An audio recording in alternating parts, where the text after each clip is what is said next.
তপ্ত সিয়াম সাধনার পর আনন্দধারা নিয়ে আসে ঈদ উল ফিতর। আর এই আনন্দকে পূর্ণতা দিতে বাঙালি পাতে যে খাবারটি সবার আগে জায়গা করে নেয় তা হলো সেমাই। কেবল বাংলাদেশ নয়, পুরো দক্ষিণ এশিয়ায় ঈদের প্রধান আকর্ষণ হয়ে দাঁড়িয়েছে এই মিষ্টান্ন। কিন্তু এই সরু সুতোর মতো সেমাই কিভাবে আমাদের সংস্কৃতির অবিচ্ছেদ্য অংশ হয়ে উঠল? আরবের খেজুরের বদলে কেন এশিয়ায় রাজত্ব করছে সেমাই? বিস্তারিত থাকছে আমাদের আজকের বিশেষ প্রতিবেদনে। আপনাদের সাথে আছি আমি ফারজানা হাসিন।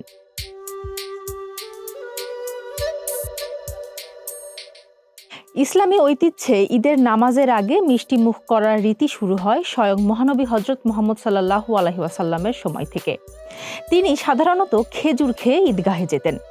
ঐতিহাসিকভাবে মধ্যপ্রাচ্যে খেজুর ও দুধের প্রাধান্য থাকলেও এশিয়া মহাদেশে, বিশেষ করে বাংলাদেশ, ভারত ও পাকিস্তানে এই স্থান দখল করে নিয়েছে সেমাই। কিন্তু এই সেমাই কি এই অঞ্চলের আদি খাবার? ইতিহাস বলছে এর শেকড় মিশে আছে সুদূর পারস্যে। পারস্য ও মধ্য এশিয়া থেকে আসা শির খুরমা ছিল মুঘল সম্রাটদের অত্যন্ত প্রিয় খাবার। সেই মুঘল সম্রাটদের হাত ধরে এদেশের রাজকীয় খাবারে যুক্ত হয় শির খুরমা। ফার্সি শব্দ শির মানে দুধ আর খুরমা হলো খেজুর। রাজকীয় রান্নাঘরের সেই দুধ, খেজুর, মশলা আর ময়দার সরু নুডলসের মতো সেই রাজকীয় সংমিশ্রণই কালক্রমে সাধারণ মানুষের ঘরে হয়ে ওঠে আজকের সেমাই।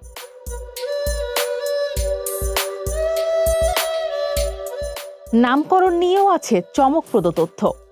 ভাষাতাত্ত্বিক পণ্ডিত সুনীতি কুমার চট্টোপাধ্যায়ের মতে, গ্রিক শব্দ সেমিডালিস বা ময়দা থেকে আজকের সেমাই শব্দের উৎপত্তি।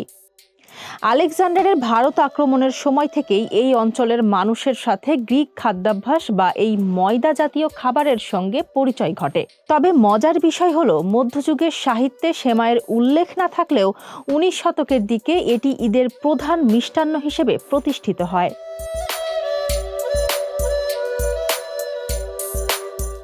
পঞ্চাশের দশকের আগে প্যাকেটজাত সেমাই ছিল না।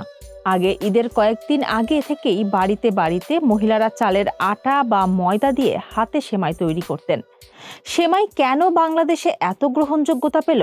এই প্রশ্নে ইতিহাসবিদ অধ্যাপক মুনতাসির মামুনের মতে, 30 ও 40-এর দশকে সেমাই বড় পরিসরে জনপ্রিয় হয়। দ্রুত তৈরি করা যায় এবং দামে সস্তা হওয়ার কারণেই এটি পোলাও ও কোরমার মতো ঐতিহ্যের অংশ হয়ে উঠেছে।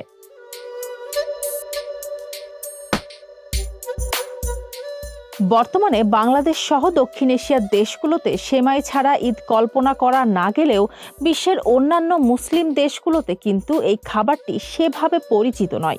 মূলত এশীয় ভূখণ্ডে স্থানীয় কৃষি সংস্কৃতি এবং মুঘল ঐতিহ্যের মেলবন্ধনই সেমাই হয়ে উঠেছে ঈদের রাজকীয় উৎসব।